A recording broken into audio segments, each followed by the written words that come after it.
الرحمن الرحیم الحمدللہ رب العالمین والصلاة والسلام علی سید الانبیاء والمرسلین وعلی آلہ واصحابہ اجمعین اما بعد فاعوذ باللہ من الشیطان الرجیم بسم اللہ الرحمن الرحیم یا بنی اقم الصلاۃ وأمر بالمعروف وانہی عن المنکر واصبر علی ما اصابک ان ذلک من عزم الامور صدق اللہ العلی العظیم وصدق رسولہ النبی الکریم الامین۔ یہ سورہ لقمان کی آیت نمبر 17 میں نے تلاوت کی ہے۔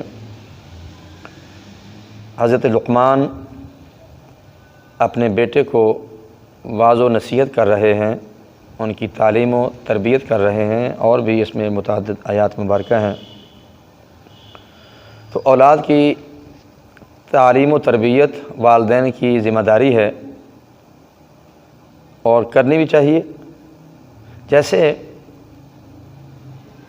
بہت بڑا ہمارے پاس خزانہ ہو، قیمتی چیز ہو، ہم اس کو سیو کرتے ہیں، اس کی حفاظت کرتے ہیں، اس کی نگہداشت کرتے ہیں، اور عقل کا تقاضا ہے اس کی نگہداشت کرنی بھی چاہیے، اس کا حفاظت اس کی کرنی بھی چاہیے۔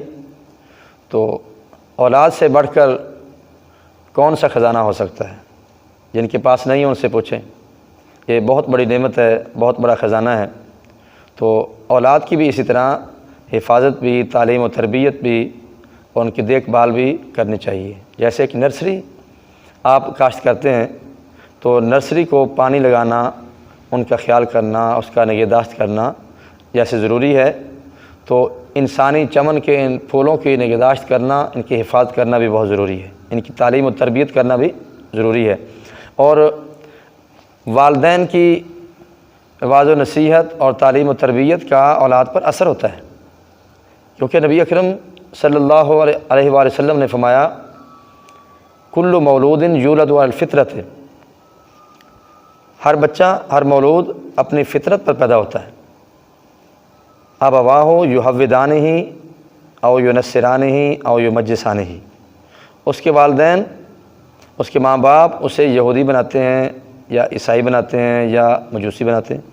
تو اس کا مقصد یہ ہے کہ جیسے بچہ جب پیدا ہوتا ہے تو فطرت پر ہوتا ہے، پھر اس کے والدین کی تربیت سے، تعلیم سے، ان کے روز و شب کے معمولات سے بچہ سیکھتا ہے۔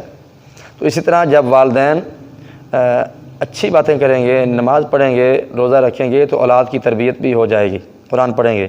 اگر وہ چوری کی باتیں کریں گے، اگر وہ غلط باتیں کریں گے اور دھوکہ فریب کی باتیں کریں گے، تو ان کی اولاد بھی اسی طرح سیکھ جائے گی۔ تو لہٰذا والدین کی تربیت کا اولاد پر اثر ہوتا ہے، اگر اثر نہ ہوتا تو نبی اکرم صلی اللہ علیہ وسلم اس طرح نہ فرماتے۔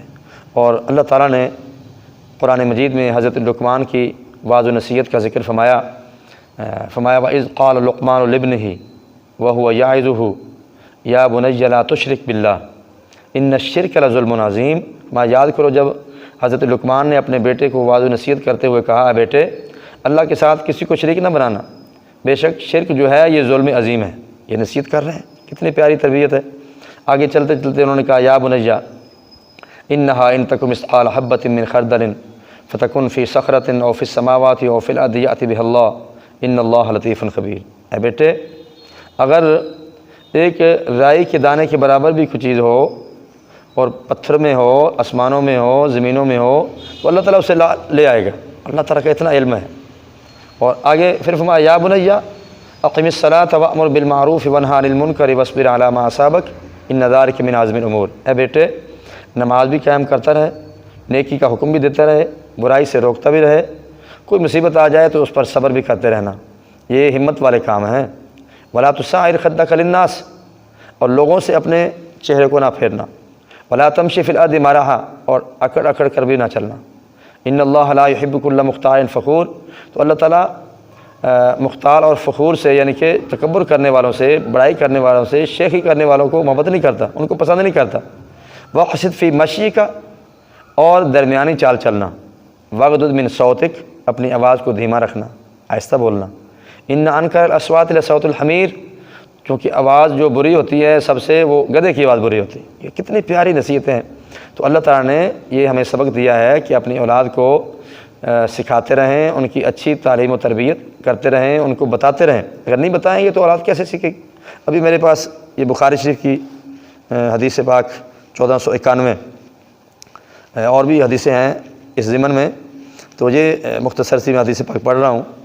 حضرت امام حسن رضی اللہ تعالیٰ عنہ صدقہ کی کھجوروں میں سے آپ نے ایک کھجور لے لی، ڈھیر بڑا ہوا تھا، پچھلی حدیث میں 1485 میں ہے، امام حسن حسین رضی اللہ تعالیٰ عنہ دونوں یلعبان کھیل رہے تھے، تو حضرت امام حسن رضی اللہ تعالیٰ عنہ نے ایک کھجور پکڑی اور فجعلہا فی فیہ، اپنے منہ میں رکھ لے۔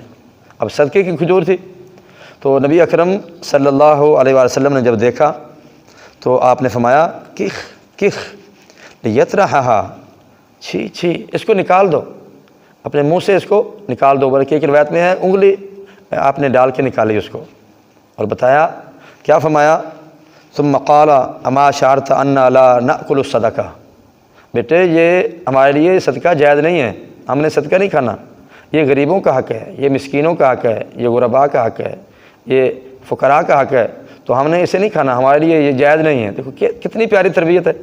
تو نبی اکرم صلی اللہ علیہ وسلم اپنے بچوں کی، اپنے نواسوں کی کتنی پیاری آپ تربیت فرما رہے ہیں۔ تو اسی طرح ہمارا بھی حق ہے کہ اپنی اولاد کی تربیت کرتے رہیں، ان کو حلال روزی کا حکم دیں، حلال روزی سے کھلائیں، اور ان کو نیکی کا حکم دیں، نمازیں پڑھنے کا حکم دیں۔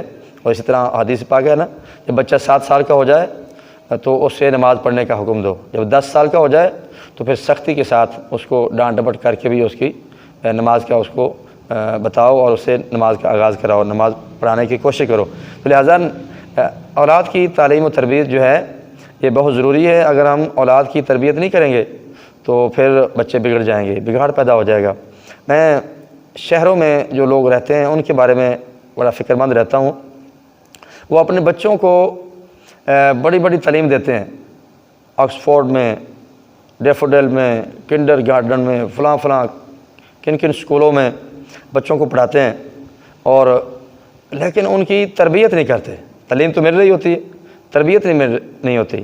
کہتے ہیں ہمارے بچوں کو کچھ کہے نہ کوئی، اس کو کوئی چھیڑے نہ، وہ غلطی بھی کر لے تو اس کو ڈانٹو نہ، وہ کوئی بھی سن کر لے، کوئی بھی وائلنس کر لے، اس کو چھیڑو نہ، کیونکہ وہ بچے جو ان کا سیلف کانفیڈنس ہے اس کا لیول کم ہو جائے گا، وہ لوگوں کے ساتھ پھر کیسے فیس کریں گے، وہ چیلنجز کا کس طرح سامنا کریں گے، کس طرح ان کو فیس کریں گے۔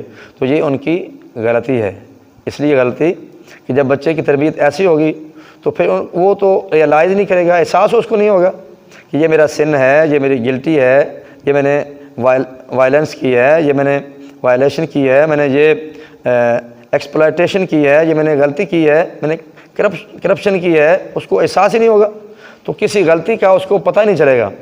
تو شروع سے ہی بچوں کی تربیت کریں گے، اور اسی وجہ سے جو لوگ سیاست میں اوپر آتے ہیں تو جو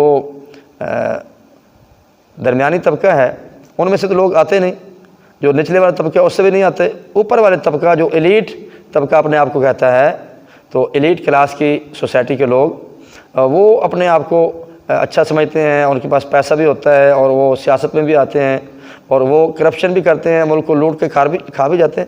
تو ان کی چونکہ تربیت ہی نہیں ہوتی، تعلیم تو ان کو مل گئی ہوتی ہے، انگریزی آتی ہے، بس تعلیم یہ انگریزی، یہ ہمارا معیار یہ ہے، سٹینڈرڈ یہ ہے کہ بس انگریزی جس کو آتی ہے اس کے پاس تعلیم ہے۔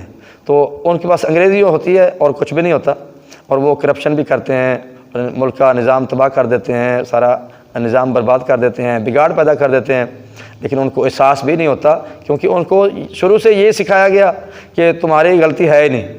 تو جب ہم ان کو بتائیں گے کہ بلکہ یہی بتایا جاتا ہے، ڈونٹ فیل گلٹی، کہ تم نے اپنی غلطی کا احساس کرنا ہی نہیں، ورنہ تم آگے نہیں بڑھ سکو گے۔ بھائی یہ تو آگے بڑھنے میں رکاوٹ ہے، تو غلطی جو ہے یہ آگے بڑھنے میں رکاوٹ ہے، تو اس کو سیلف کریکشن کرنی چاہیے، اس کی اصلاح کرنی چاہیے۔ اپنے آپ کو بہتر بنانے کے لیے ضروری ہے کہ اس کا احساس ہو، غلطی کا احساس ہو۔ اگر غلطی کا احساس نہیں ہوگا تو پھر غلطی ہی رہے گی، تو پھر وہ درستی نہیں ہوگی۔ تو اگر آپ اپنے بچوں کو درست سمت پہ رکھنا چاہتے ہیں، ان کی تعلیم و تربیت کرنا چاہتے ہیں، تو پھر ان کی اچھی تعلیم و تربیت ضروری ہوگی، وہ بچوں کو سمجھانا ضروری ہوگا۔ تو یہ مسلمانوں کی اور والدین کی اپنے بچوں کے متعلق اچھی تربیت جو ہے، تعلیم و تربیت، یہ ان کی ذمہ داری ہے۔ والدین اگر اس طرح پیرنٹنگ کریں گے، صحیح تعلیم و تربیت کریں گے تو بچے صحیح طریقے سے صحیح سمت میں آگے بڑھ سکیں گے۔ اللہ تعالیٰ اولاد کی تعلیم و تربیت اچھی کرنے کی ہمیں توفیق عطا فرمائے۔